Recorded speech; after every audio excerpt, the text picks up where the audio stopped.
Hello everybody and welcome back to Screen Stars. I'm here today to review the 2016 action science fiction, I suppose you could say, movie Criminal. A film that has one of the most impressive cast lists that I've seen for quite some time, and it stars Kevin Costner, Ryan Reynolds, Gal Gadot, Gary Oldman and Tommy Lee Jones, as well as a few other faces that you'll recognise in here as well. And this is a film that when I saw the trailer for a few years ago, I thought looked really cool. And then when it was released in 2016, just completely missed it, never seen it before, and it didn't get brilliant reviews, so it never really floated to the top of my watch list, I suppose you could say. But I saw this the other day, and I thought, right, I'm going to give this a go now, and I'm going to make my own mind up, because such a great cast. You're just thinking, could it really be as bad as maybe some of the reviews at the time said? And after watching this movie, guys, while I don't think this is a brilliant film, and I do think some of the reviews were right in some of the things they say about this film, I actually quite enjoyed this film. There's stuff here to enjoy as well, guys. And this film focuses on, initially, Ryan Reynolds' character, who is a CIA agent. And it's not a spoiler, because it was very early in the movie, and you even see it in all the trailers and stuff. He basically gets killed early on in the movie, Ryan Reynolds. He was only on set, I think, for 4 days when he made this movie. As they were doing breaks while he was making Deadpool, he popped over and filmed his scenes for this film. So he dies fairly early on, and he's married to Gal Gadot's character, and they have a daughter. But he has stashed somebody nice and safe. This hacker guy who's got these nuclear codes or something, and who wants to make a deal with the CIA. And Ryan Reynolds has him stashed somewhere safely. But before he can let people know, his bosses know where this guy is, Dutchman he's called, this hacker, he gets killed. But they really need to know, the CIA, where this Dutchman, this hacker, is. They need these nuclear codes, because there is a bad guy, a really generic, this was the worst part of the film, a really generic bad guy activist who wants these codes because he wants to start a nuclear war, as you do. So they're desperate to get these codes, but they can't. He's dead, Ryan Reynolds.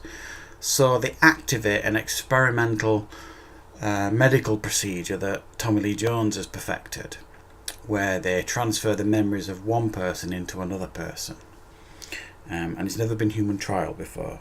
And the trial subject they choose is Kevin Costner, who is a low-life criminal who is in a secure prison because essentially he's a psycho. He doesn't feel emotions like the rest of us, and he had a brain injury when he was younger. Is something wrong with his frontal lobe, which is just what you need for this medical procedure, and it's very rare apparently. So he's chosen for this procedure, and they transfer Ryan Reynolds' memories into Kevin Costner, and it doesn't go to plan, as you can imagine, in a movie like this. Not the way they want initially. They don't think he remembers anything. They think it's failed. They send him packing. He escapes, and initially he's his normal evil self, Kevin Costner. Beating up van drivers and kebab shop owners, things like that. Because it's based in London. But slowly but surely, Ryan Reynolds' memories start creeping back, and he starts feeling emotions and the difference between right and wrong for the first time in his life, and it's very conflicting for him.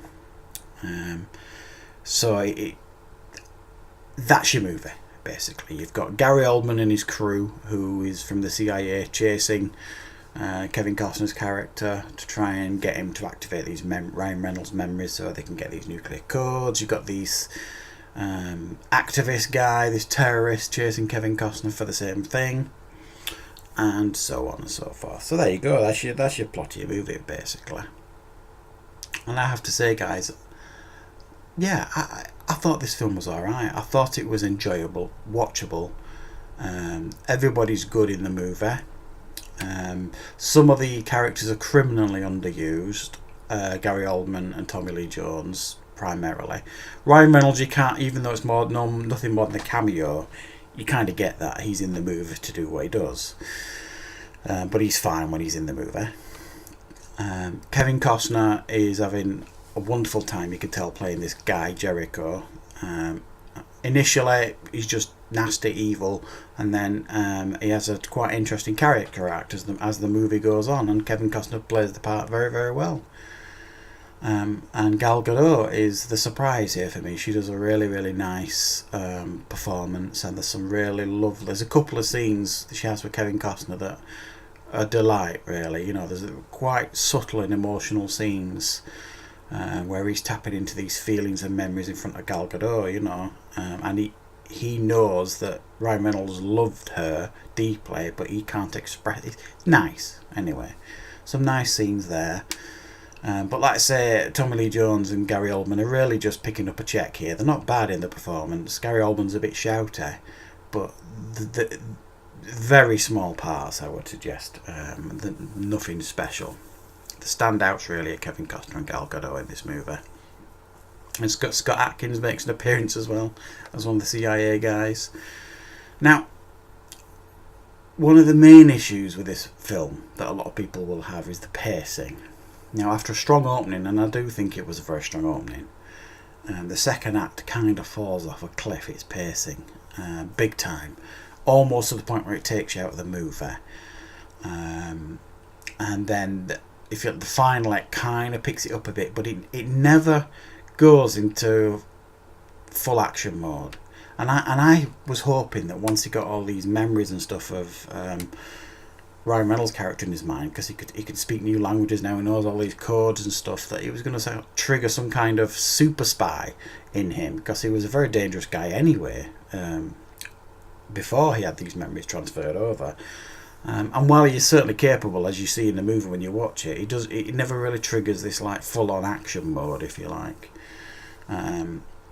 It just falls short of being full-on action, this movie, which is a bit of a disappointment. I wanted a little bit more from it.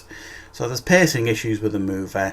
It's pretty dumbed down, and there's some criminally underused characters in the film. But other than that, it's alright, guys. I'll give it a 7 out of 10. Certainly watchable. I wouldn't say it's just as disastrous as some of the reviews at the time when it came out suggest it is. It's one of those movies that you can pick up cheap now, put on, and kind of shrug your shoulders and say, yeah, that was alright, I quite enjoyed that. So yeah, Criminal, guys, give it a go. Thanks for watching.